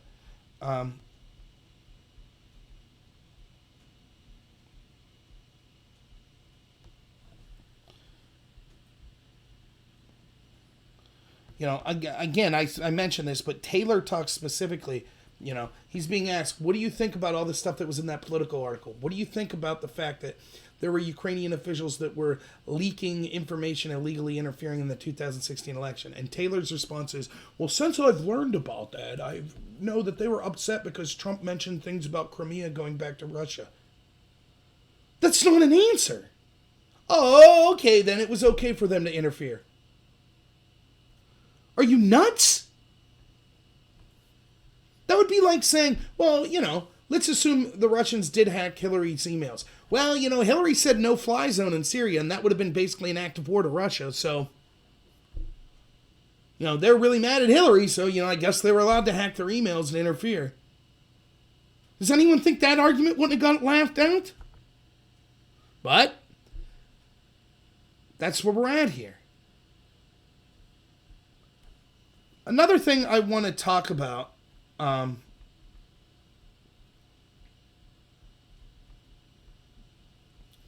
Yeah, Taylor within a minute said the following, quote, I don't know the exact nature of President Trump's concerns. Exactly. So who are you to repeatedly say Trump did this for personal political reasons? They admitted no one's above the law. They said if you're running for an office such as president, does that mean that the sitting administration can't investigate you if there's evidence of crimes you committed? They said no one's above the law. That's what they testified to. But the reason they have a problem with what Trump did is they keep saying it was for his personal political benefit. That's irrelevant. If there's a reason to investigate, it doesn't matter if it also benefits you politically. For example, it would have benefited Obama in July of 2016 when the Russia investigation started. It would have benefited the Democrats and Obama if it implicated Trump. But no one said, oh, you can't investigate Trump. That'll help you politically. They said, hey, there's evidence that maybe Trump or his team did something. It warrants an investigation. Whether or not it helps Obama politically was irrelevant to their calculus. But for Trump, if he wants to investigate Democrats, it's you can't investigate Democrats or you're only doing it for political reasons. Here we have Taylor admitting, I don't know the nature of Trump's concerns. I can't read inside his mind. Oh, but that's what you tried to do the entire testimony. Trump's doing this for personal political reasons.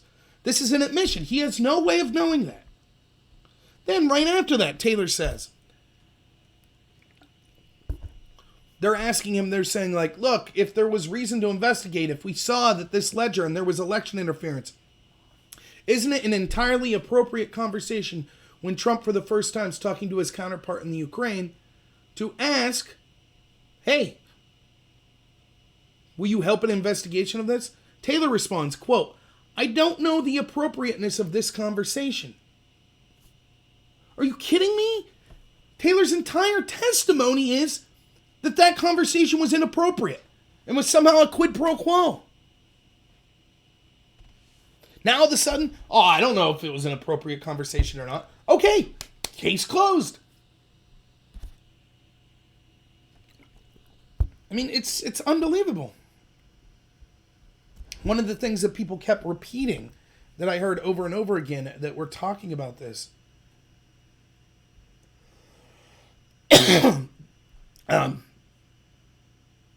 They say, oh, the Republicans and Trump defenders are trying to make this about Hunter and Joe Biden.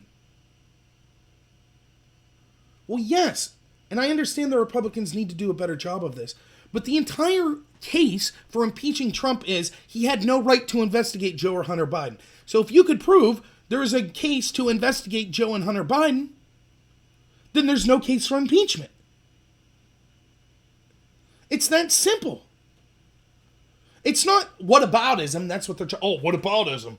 Oh, so if Biden committed a crime, then it was okay for Trump. No, they're inextricably linked because the crime or the corruption on Trump that Trump's being accused of is investigating Biden.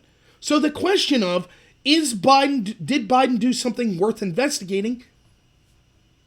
It's tantamount to the whole case. So when you make these good points like, look, Biden should have been investigated for XYZ, people say, oh, that's just what about. So what? Then investigate him. Okay, that's what Trump's doing. Or another argument I like is people say, show me evidence that Joe Biden did something corruptly. I can't because you made the investigation illegal. Let me see if I get anything else here real quick.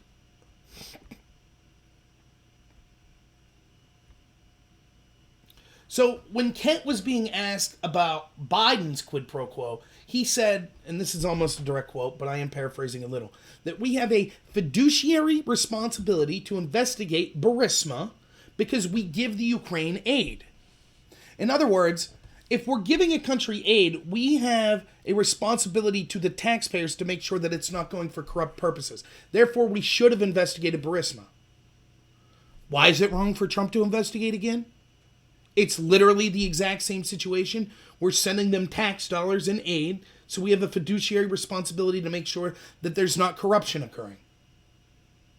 All of a sudden, we're not allowed to investigate that corruption if Joe Biden's connected to it because he happens to be running for president? Funny, I don't remember that ever stopping the Democrats in their 3-year-long investigation into Trump.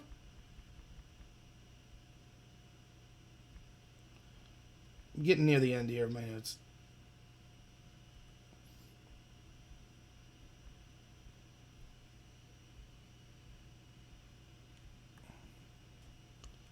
I'm not going to talk about specific comments people say.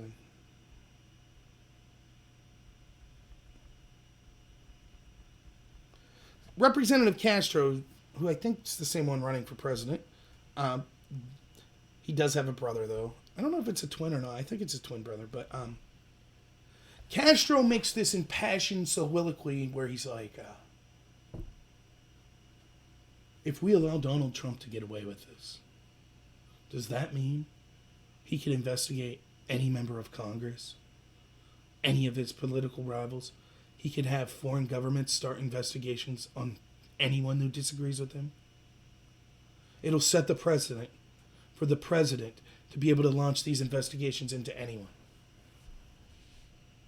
That comment is so unbelievably laughable because it's coming from someone who pushed the 3-year-long investigation into Trump and people connected to him.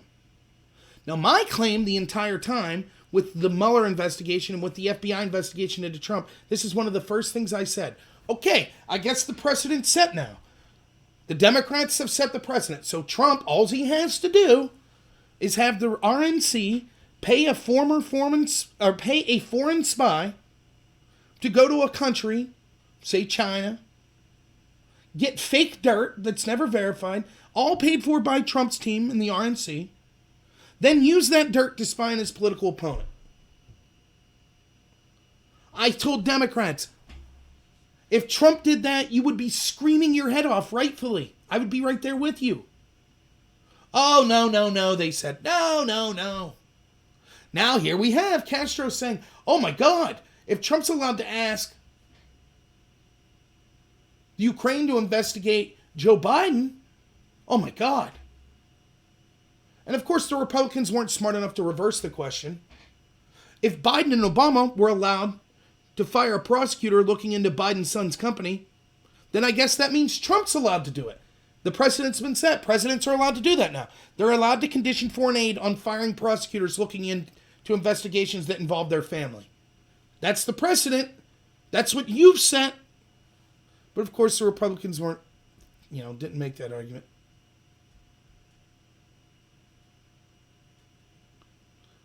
Representative Welch, who's a Democrat, made the claim that no politician can seek foreign assistance.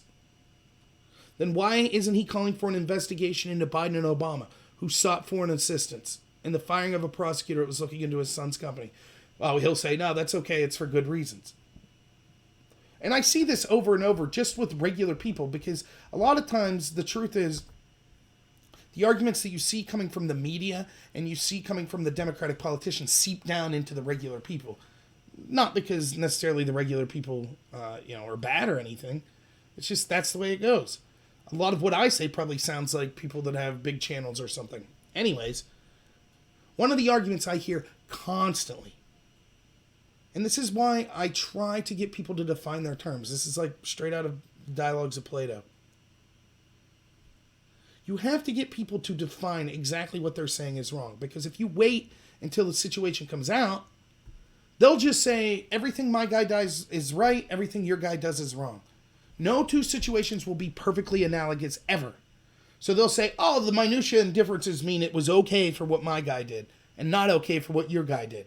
So you say, okay, before evidence of the crime even comes out, let me ask you what hypothetically you're saying would be beyond the pale. What would be criminal? What would be corrupt? And so here was an incident I had recently. I had a poster say, anytime that a president or an executive person threatens to withhold congressional aid for a favor, that's extortion and corrupt, period. And then, quote, I don't care if it was for a mission from God, end quote. In other words, your president, your vice president, whatever, and Congress approves aid, and you threaten to withhold that aid until you get a favor. Doesn't matter what the favor is. Doesn't matter if it's a mission from God. That's extortion. That's a crime. Okay? I said, all right. That's exactly what Joe Biden did. He admitted it. He threatened to withhold aid until he got a personal favor. It didn't matter if it was a mission from God. That's what this poster said. What do you think the poster said? Oh, yeah. Ugh. No, the poster said, oh, no, Biden had a good motivation. He was doing it to help our country. But wait a minute. You just said under no circumstances, period. Even if it's a mission from God. Well, this is different. Biden was just doing his job.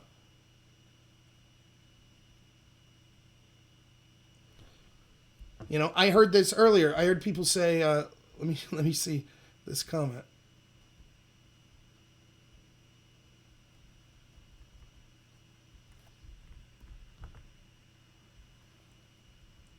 Quid pro quo is not a criminal act. It's Latin for this, for that. In this impeachment case, the reality seems to be it was do this or else. That's extortion. That's bribery. I said, Biden was very clear. He said, you have 6 hours. If you don't agree with me to fire Shokin, you don't get the money. That's do this or else. So you're admitting that's extortion. Right? The response I get is, it was the public position of the U.S. and many European countries and the IMF being where the money was coming from. Do you see what they just argued there?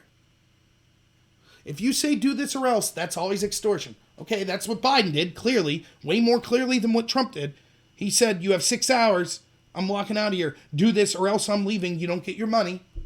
That's extortion, that's bribery, according to this poster. And then they say, well, the IMF said it was cool. Oh, so extortion's okay if the IMF says it's all right. It's okay to have foreign interference in our election as long as Trump said something that upset the people that interfered. Do you see how ridiculous this gets? Welch says you can't ask for foreign assistance in investigations from another country, but had no problem with when Obama did it or where Biden did it.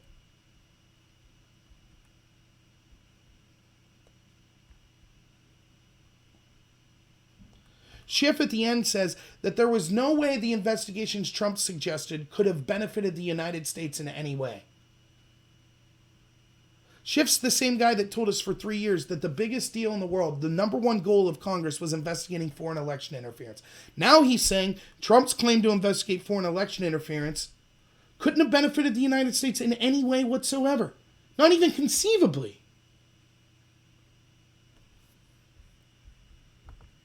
So I'll be wrapping up here, but this is one of the last takeaways I have from this.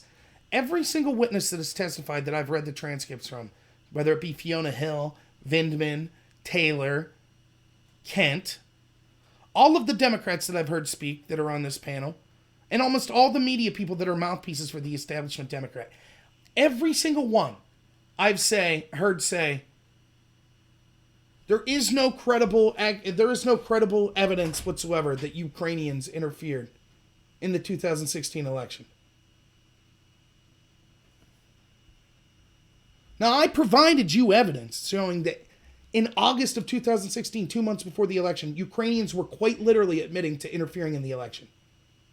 I provided you evidence from Politico in 2017 that showed Ukrainians again admitting to releasing the Black Ledger to interfere in the investigation, this time working with a DNC operative named Alexandra Chalupa. I provided you evidence from a court in Kiev that they found 2 people guilty originally, and it was overturned on a technicality. But there was why was Ukraine more interested in investigating evidence of election interference in our country than our own country was?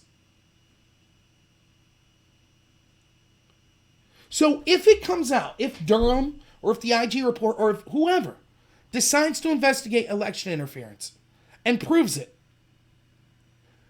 every single one of these people should never live that down. Now they will, because they control the cultural institutions of power like the media. But every time a Republican talks to their counterparts, the Democrats that were on this panel, they should start off by saying, you assured us there was no Ukrainian election interference. In fact, you said to even suggest it meant we were conspiracy theorists or we were somehow committing some crime. That means that whether you wittingly or unwittingly did it, I assume it's wittingly, but whatever, you actually helped cover up foreign election interference. Because you wouldn't even allow an investigation of it. You said that the suggestion's laughable. That there could be, there's no evidence. If we had any sort of fair media, they would be like, yeah, there is evidence. Now you could say, okay, there is evidence of election interference from the Ukraine, but I don't think it was as bad as Russia. Fair enough. That could be your take. That doesn't mean we shouldn't investigate the Ukrainian election interference. And you're just flat out lying if you say, I don't see evidence of Ukrainian election interference. I just don't see it. You're either grossly incompetent or you're lying. They admitted it. The only defense I got from anyone when I showed the article with Lyshenko met it was they said it was an opinion article, which it wasn't. And allow me to go on a little tangent. I'm sick and tired of this, because this is what they say about John Solomon. John Solomon's an opinion author, so it doesn't matter. Do people not understand what goes on with sources? I could sit here and every single source that people use against Trump, I could be like, oh, that came from the mainstream media that defends pedophiles like Epstein? Yeah, I'm not going to listen to it. But I don't do that because we can't even have a conversation if that's where we're going to go. For example, CNN's full of crap, right? They hate Trump. So when CNN says something, it's an opinion, like we think Trump did this for personal reasons, that's an opinion. I'm probably not going to put much stock in that. But if CNN says something that's clearly factual, like if CNN says, the Trump administration released that GDP was up to 2.3% last month. I'm not going to say, oh, that's CNN, that must not be true. That's something that's verifiable. I could look. That's a fact. Most of the time, actually, not all the time, but most of the time, most of these outlets, even the ones that are terrible, start with a kernel of truth. It's how they interpret it that becomes ridiculous. Trump said X to reporters. Yes, Trump did say X to reporters. And therefore, that means he was acting unpresidential and he's not fit for office. That's garbage. But that doesn't mean he didn't say X to reporters, or I can't believe that he said that. And furthermore, saying someone's an opinion author, and therefore everything he says is null and void, is so lazy, it's incredible.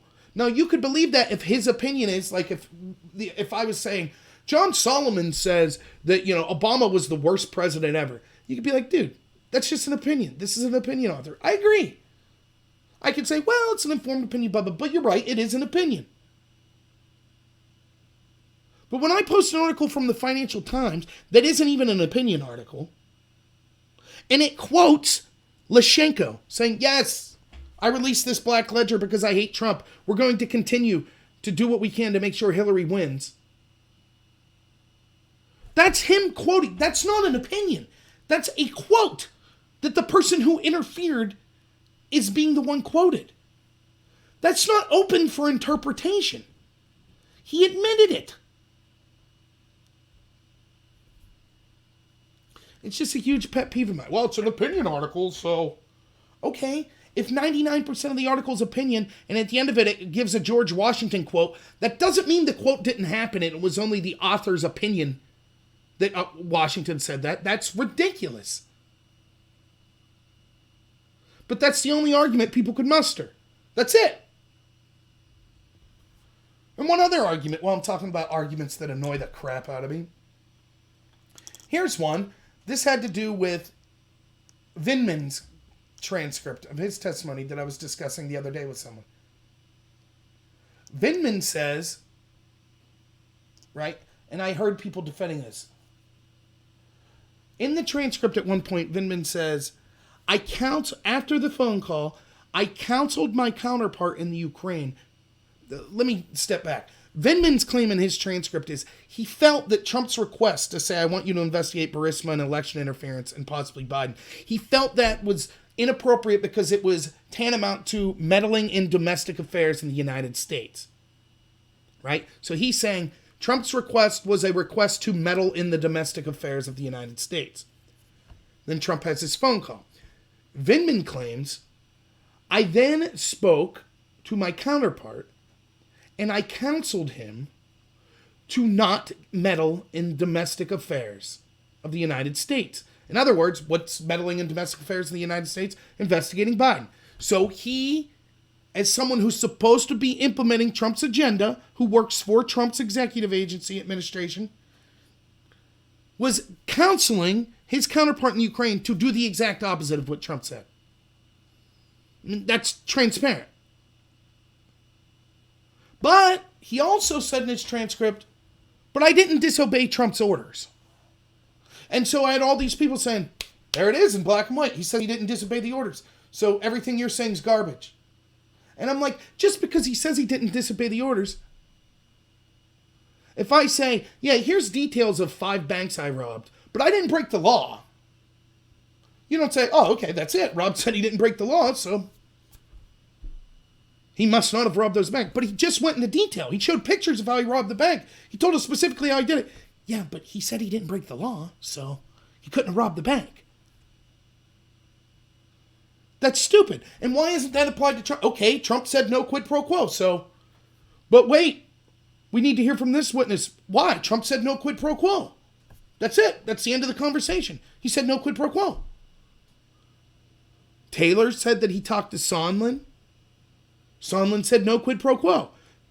But Taylor's argument is, yeah, but I felt that the things he told me that that the aid was conditioned upon was tantamount to a quid pro quo. Can I just say, no, he said no quid pro quo, so that's that. No. I mean, it's ridiculous the double standards that people will employ to allow this. It's absurd. Now, do I think the Democrats, I saw people saying that the Democrats did terribly today. I don't think that's necessarily true. I thought the Democrats did okay. The problem is their witnesses, they're just not, they don't have anything to say. So it wasn't that the Democrats' performance, their actual questions and stuff were that bad. It's just the entire strategy's bad. There's nothing there. Nothing. If you win, if you convince the American people of every single thing that these witnesses were trying to say, at the end of the day, an objective American will go, okay, I guess Trump had a quid pro quo like Biden. Now what do I do? And you're not convincing people. It's a confusing story. And people are, yes, you have your sycophants that are going to, always support them. And there are people, that's the way it is. But anyone who's independent or remotely objective knows that this has been the Democrats' plan since before Trump even entered office. We got to get rid of him. We got to impeach him. So, before I leave you, I really, really, really, really would ask you to watch that video. It's a half an hour.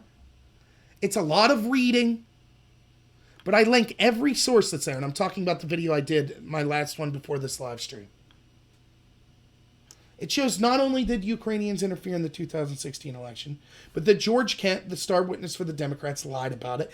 And not only did he lie about it, but he actively, with other members of the State Department, pressured Ukrainian prosecutors to not investigate election interference that benefited Hillary Clinton. That's devastating. The entire Democrat case, because it's all secondhand knowledge, is relying on the credibility of their witnesses. That's why they go, you've served our country, you're such a great person. It is clear that Kent is biased. He has a damn good reason for not wanting Trump to investigate, because an investigation might come up with, my God, there was election interference, and the Obama administration, including people like Kent and Yovanovitch, were doing all they could to stop the facts of that election interference coming out. That'd look really bad for Kent, wouldn't it? That'd look bad for his buddy Yovanovitch, in addition to just looking bad for the entire bureaucracy and State Department that we're told, you just have to believe they're great people. Just like with the FBI. You gotta trust them.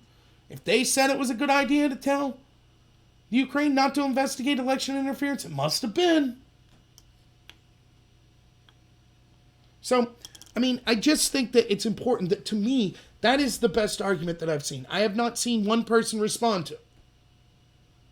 We have Kent's own letter that he signed saying, yes, I told him not to pressure the Anti-Corruption Action Center. We have Kent's own testimony where he's saying,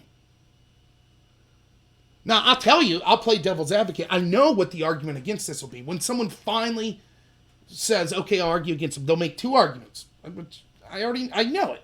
They'll say, John Solomon, yeah, he sucks. He worked with Rudy Giuliani. I don't believe anything he says. So they'll ignore that I've actually linked the testimony of Kent, letters that Kent's written.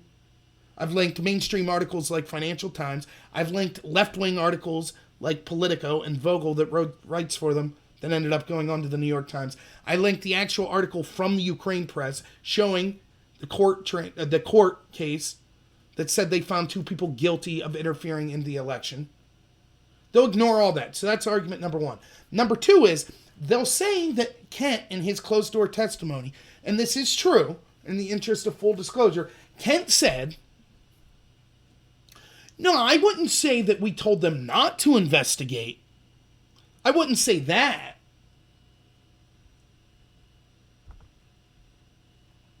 Here's what he said. Quote, we warned both Litsenko and others that efforts to destroy the NABU as an organization, including opening up an investigation of Sitnik, who's the leader of the NABU that was being investigated for interfering in the U.S. election for Hillary, threatened to unravel a key component of our anti-corruption cooperation. George Kent did exactly what he's accusing Trump of doing. He issued a quid pro quo. He said, you will no longer get our cooperation. And what was the favor? If you think saying investigating Biden, that favor is terrible, the State Department or Obama's favor was don't investigate election interference that benefited our side. But people will say, but wait a minute. He said we didn't tell them not to investigate, so that's it. That's the end of the question. No, he just said, hey, if you investigate, it's going to damage our cooperation with you. That's asinine. That's the star witness of the Democrats. That's the person we have to trust. That's the person we have to listen to. He didn't hear Trump's phone call, but we just have to trust his feelings that he feels what Trump was doing was inappropriate. No wonder. So I would ask you to watch that video. I really would. And I would ask you if you have Twitter or something, please share it. Because have you heard anyone else talk about this? I haven't. John Solomon did. John Solomon's the man. But here's the problem with John Solomon. It's not a problem. It's that John Solomon's a better person than me. I'm just a commentator. I'm not a journalist. John Solomon's a journalist. So he's not going to go out there and go, this is crazy. He's not going to explain it like I'm explaining to you. He's just going to be like, look, here's the facts. But he's not selling it to people, which is good. You don't want your journalists to be like that. But I don't hear anyone else out there talking about this stuff. So please, if you could watch that video and share it, if you have Twitter or anything like that, I would appreciate if you share my channel anyways. But this particular video, if you don't ever share one video of mine, I think that this video is very important to share. Because it shows this is who the bureaucrats are. This is who the State Department, all the people that have a problem with Trump, these deep state unelected bureaucrats, this is who they are. They think it was totally fine for them to say, hey, we're going to stop, you're going to damage our cooperation with you if you investigate election interference that benefited our side. They don't bat an eye. They think that's perfectly fine. They know better than me and you. They know better than Trump. So that was fine. But if Trump dares to say, hey, I want to investigate election interference, oh, no. That's unethical. These are the people that we have to listen to. That's the people the Democrats are saying, this is why we should impeach the president. Because of people like this. When people say, well, all these bureaucrats said it was a good idea for Biden to use his quid pro quo. And all these people in the IMF. That's why we don't just take them at their word. Because the truth is, most of them are corrupt. Or at least they're incredibly biased. Our legal system doesn't say, well, hey, if a bunch of other people in different countries said it was cool, then it must be cool. That's not how things work. So please, if you can, share that video. I'd really appreciate it. And you can follow me on Twitter. I'm at NorRobert. I don't know why it got backwards, but it did. So you can follow me there. And I feel like a schmuck. I hate like spamming videos I did or something. Hey, check this out and retweet. like and subscribe. When I ran for Congress, it was one of the hardest, like one of the things I was the worst at is you're in this room with all these conferees. It was a special election, so it wasn't a primary. So, there's 24 people running for this seat, and a bunch of you would get to speak. Most of the time you'd go in a closed setting. You'd speak one at a time. And then at the end, they would kind of unleash you all like piranhas to talk to all the conferees. So you got, maybe 13 candidates and maybe 40 conferees that get to vote in a room. And I would just be like, I'm not going to jump over tables or desks to talk to these people, And then eventually I'd walk up to someone and be like, hey, what's up? What do you think? Oh, blah, blah, blah. And then all of a sudden someone would a vulture would come in between you. Yeah, that sounds interesting. Anyways, that type of stuff. And I'd just kind of chuckle like, yeah, I'm not good at this. I'm not good at selling myself. I always said if I had a pizza company, my motto would be like, we have the third best pizza in town.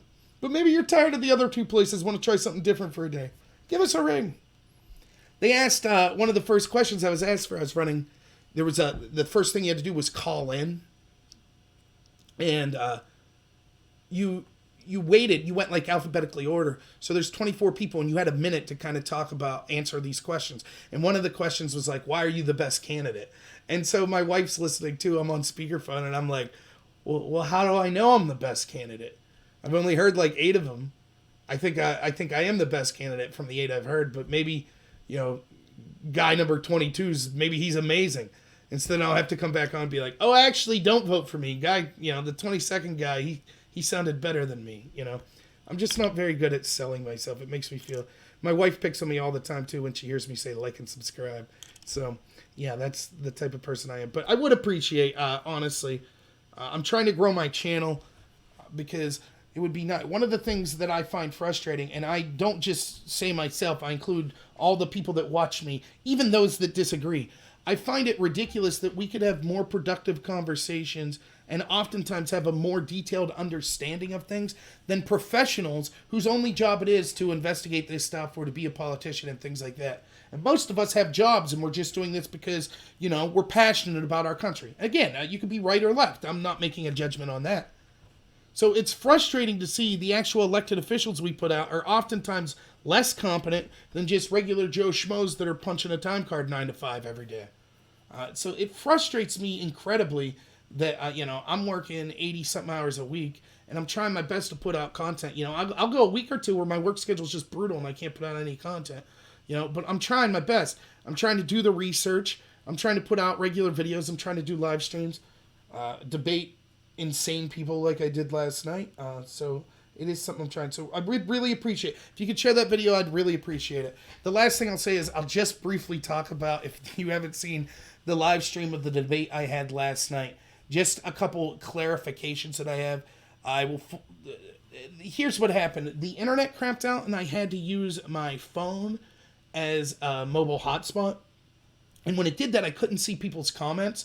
And so I had no idea for the first 20 minutes, once that person came on, if anyone could hear him. And when I watched the video afterwards, his volume's higher than mine. So like the first 10 minutes is me repeating what he's saying because I'm thinking you guys can't hear him, which had to be incredibly annoying for anyone that was listening. Do I stream outside of YouTube? I have a BitChute channel, which the way it works, to my understanding, is it takes all of my videos I do on YouTube and it just automatically puts them on BitChute. Eventually, I would like to totally transition there, would be what I would like to do. But yeah, follow me on BitChute if you don't want to follow me on YouTube. I don't know if it puts all my live videos up there, but it at least puts the regular videos I do. So yeah, and I'm not monetized anywhere. I'm not worried about that right now. So, don't feel like, oh, you have to watch me on this platform or that so that I get monetized. Nope, nothing like that. But yeah, just to go on a little bit about last night. The other thing was, originally, if I could just give you a little background of what happened, I thought we were having a cordial debate 2 days ago. I just had a problem because, I saw this person saying that people were, for those of you who don't know, here's what the debate was about. There was this balloon that looked like Trump that some guy knifed. It's not a big deal. I didn't think it was a story. So I was just bored, and I saw that this was a thread that was up on Above Top Secret, and I was like, yeah, I'll check this out. And the person that put up the thread I saw basically was defending this person, although to their credit, they said that, yeah, you should be held responsible for the legal actions, but he thought that the message was good. And I just commented, I disagree. I'm against all forms of political violence. I'm against destroying people's personal property because you have a political difference. So I choose not to listen to his message because, I think he went about it the wrong way. If we justify saying it's okay to destroy people's property because they have a protest that I disagree with politically, then we're going to live in an insane world where people could just demolish your house under their own, because it's all subjective. The balloon triggering him could be the MAGA hat triggering someone else. And when you say, oh no, the balloon's worse because of X, no. You're not going to convince people of that. There's no objective standard. We don't have a court that says, well, this is okay, but this isn't. That's why we just have free speech. But anyways, what the conversation became was this person that I debated last night saying, his name's Falling Down, is his, alias on here. He was saying that was, people were violating his rights by not listening to him. If you said that you didn't want to hear his message, that was violating his rights. And so I just chimed in, I felt polite. I was like, no, that's not the way it works. You don't have a right to be heard. So one of the questions that someone asked me later was, why are you harping on this right to be heard thing? You're right. I could have done a better job in context of saying it wasn't just that I was semantically picking out an argument. It was that he was then saying the right to be heard means that you're violating his rights if you didn't listen. And that's clearly nonsense. If you just say, I think you have a right to be heard, and then you say, and basically what I mean by that is, if people want to listen to you, they can, then that you're right. It would be nitpicky to just focus on the semantics of it. But that wasn't what was happening. And I did point this out. He was saying specific individuals violated his constitutional rights by saying, I don't want to listen to you. That's ridiculous, right? And the problem is if you leave people say things, I think it's important to educate people on what your rights are. And even more than that is just to have a decent conversation as to why logically the idea behind those rights makes sense. In other words, I'm not trying to give a constitutional lesson. I'm just trying to say, well, no, because if you say someone's violating someone else's constitutional rights, then that gives that person the right to react, right? If you're violating my rights, then I can have a recourse against you. And so if you say, aha, by refusing to listen to him, you're violating his rights. Now you've basically justified him retaliating against me because I refused to listen to him. Because I'm doing something terrible. I'm violating his rights. And so that's all it was. I wasn't trying to be semantic. I wasn't trying to bag on this person. And then basically what ended, they were a little rude, but I didn't care. I thought the conversation went fine, for what it is. Tough guys on the internet chat board. I'm a tough guy too, I get it. But then, I went to bed and he commented at 2:30, was like, last night I commented at 2:30, I know you were awake, you're a coward. And I thought oh, this guy's just he's really LARPing hard, being a troll hard. So then I started to LARP. I was just basically oh, all the robomaniacs out there know that I'm undefeated when it comes to, yeah, because that's what he was saying. He was like, yeah, I knew you'd leave because you're like everyone else. You gang up on me. And I've been on the internet for 20 years and no one's ever been able to beat me at an argument. And then I basically was just all the robomaniacs know that I'm undefeated when it comes to arguments. Druids in days past said that eventually there would come a hero, a man of intellect so great on internet chat boards that anyone that dared go up against him would be defeated to the point where their spirit would have to become his servant in the afterlife. And that man is me. Just joking around. And the dude flipped his lid and started demanding that I go to this troll forum so that he could swear at me. And I was like, yeah, I'm not going to do that. And he's like, oh, you're afraid to debate? I said, let's do it on video. That's the easiest way to debate. He says, okay. Then he backed down. Then he claimed that he wanted me to do a video and just be on the chat board. I was like, what's the sense of that? If you want to type, we'll type. You're at a huge loss if it's just you typing and I get to talk to the audience. That's a huge loss. And so I started that video because he said I was a coward if I didn't do it. And so if you watch the first half hour of that video, it's just me saying, okay, he didn't show, so I'm a little flustered because I was ready for bed. And, oh, by the way, he waited. We were supposed to do it at 11. He waited till 12:30 and said, you have 10 minutes or you're a coward. I said, okay. In the meanwhile, he spammed my YouTube videos with about 30 comments calling me fat and talking about my genitals and things. But I still gave him the benefit of the doubt, and I had him come on. So when he came on, I was a little flustered because he came on a half hour late, and I was trying to get the technical nature set up. I couldn't see people's comments. I didn't know if they could hear him. And he starts off basically making homophobic jokes to me, asking me if I do detailed sex acts with my boyfriend, and asking if I was jealous of Michael Moore because I'm fat. And I was like, no. And then he would go on to say things like, you're fat and have a receding hairline and live in a trailer. And I was like, no, I'm fat, I have a receding hairline, and I do not live in a trailer. But, I obviously, there's things I could have said better, but I think I got my point across, which was I didn't have to swear or make fun of his appearance. I did make fun of him, but that was only because I was responding in kind. And even though it was jarbled, it's incredibly difficult to have a debate with someone who is acting like that, who is constantly, he constantly shifts his position. So, for example, he would say, my position from page 1 has been the exact same thing. I've kept my position the whole time, and now you agree with me, so that proves you think I'm right. I win, ha ha ha. And I would say, no, you literally just admitted that you changed your position because you admitted you were wrong when you said his rights were violated. Yeah, I already admitted that, and it's just semantic, but now you agree with me, and I'm right. And I'm like, no, that's not how things work. If I say the Red Sox are the best baseball team, and you say the Yankees are the best baseball team, and after a half an hour of arguing, you say, yeah, the Red Sox are the best baseball team, and I say, yeah, that's what I said, and you don't get to say, aha, we agree, I win. No, you changed your position. My position's been the same the whole time.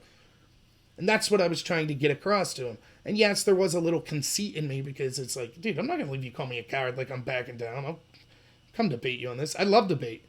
But it's incredible because the way he would shift it. He's like, no, I admitted I was wrong and now you agree with me. And I'm like, okay, but then after that you said that you did violate his rights. Well, yeah, but I admitted that I was wrong. Yes, but you don't get to admit you're wrong. You say, his rights were violated. I say, no, they weren't. You go, yeah, you're right, they weren't violated. I'm like, okay, glad you agree. And then you say, but his rights were violated. Okay, you just said it again. No, I admitted I was wrong. That's the kind of stuff I was dealing with while he was also telling me to shut up every 3 seconds and calling me names and what have. But, if I could say just a couple things in his defense, he did come on and he did debate, and it's tough to go on someone's channel when you know you're going to disagree with them because chances are the audience is going to be against you no matter what, so credit to that, I guess. And he wasn't, it's not that he was overly stupid. I think he was ignorant and misinformed. That's not what makes him problematic, though. It's that he's hyper aggressive and childish, and he's probably also actually has a psychiatric disorder. And, I kind of talked a little about at the end of my video. I know people like this in real life that you can't have a debate with. You just can't. You literally can't. They will convince themselves they're right no matter what. You could show them definitive proof. And I've seen this with people with literally diagnosed illnesses, and it's very, very difficult to have a conversation like that. So, I did my best, and I don't know if I regret. I don't think I regret, but if I had to do it over again, would I make fun of him as much as I did? It wasn't like I was ridiculously harsh. I mean, I basically, when he kept telling me I was talking too fast, was like, yeah, you can't understand me. You need me to dumb it down for you. When he called me a coward when I said I was going to leave, I was like, do you need a friend or something? So, I mean, I don't normally insult people like that, so I don't know that I should have. But, I guess I was happy that I at least feel like I got my point across. And I didn't go overboard. I didn't try to insult his looks or his sexuality or, insult how I thought he sounded, his accent or anything like that. And that's exactly how I feel. I also felt that me hosting him on here was a microcosm of kind of the point that I was trying to defend in the first place, which is that censorship and refusal to have a dialogue isn't the answer. So even someone that started off, even before we started the video, making a bunch of insults to me. I was like, okay, man, I'll still bring you on. And I really don't care about the insults. I mean, you could believe it or not, but I don't care at all.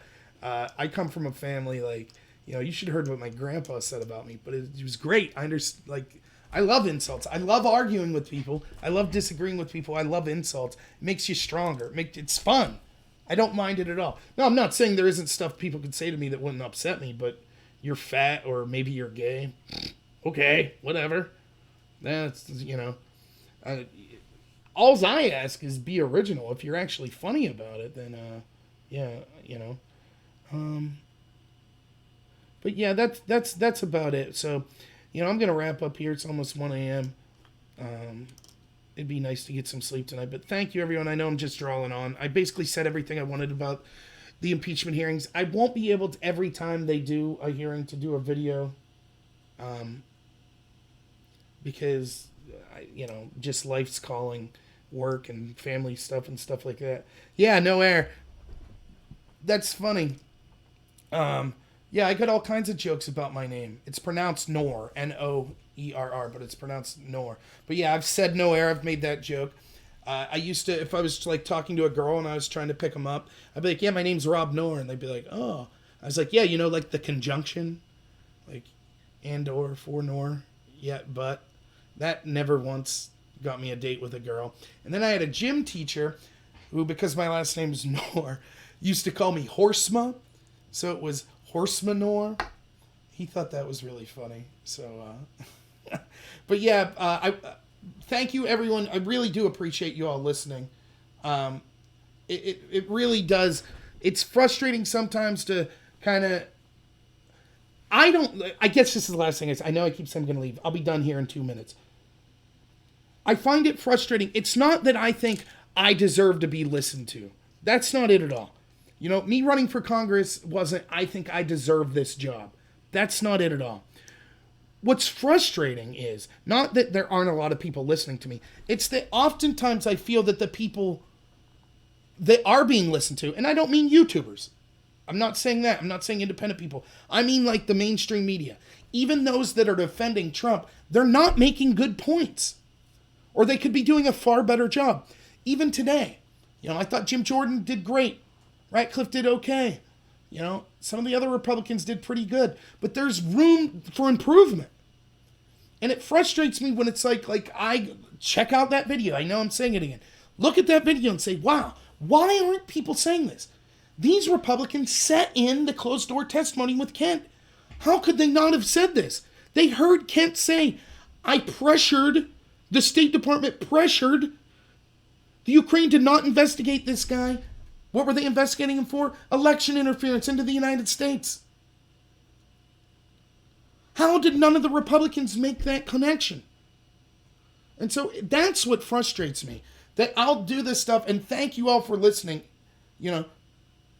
It makes it worthwhile because you feel like you're talking to yourself. What's our expertise? Why are we taking more of an interest in this than the people who should be defending Trump, that are paid to defend Trump, that are in his administration, or the pundits that supposedly are defending Trump? So, I don't know.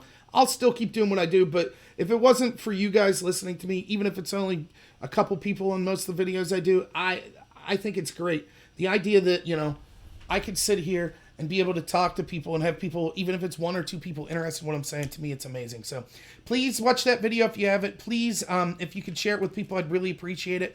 I'll be trying to put more videos out. I didn't mind him calling me Horsemanor. He was a good guy. He's funny. But I'll be trying to put videos out. I'm trying to average 1 a day. Some days more than 1. Some days I won't be able to do any, but please look forward to that. So thank you so much, everyone. I'm going to call it a night, and have a good one.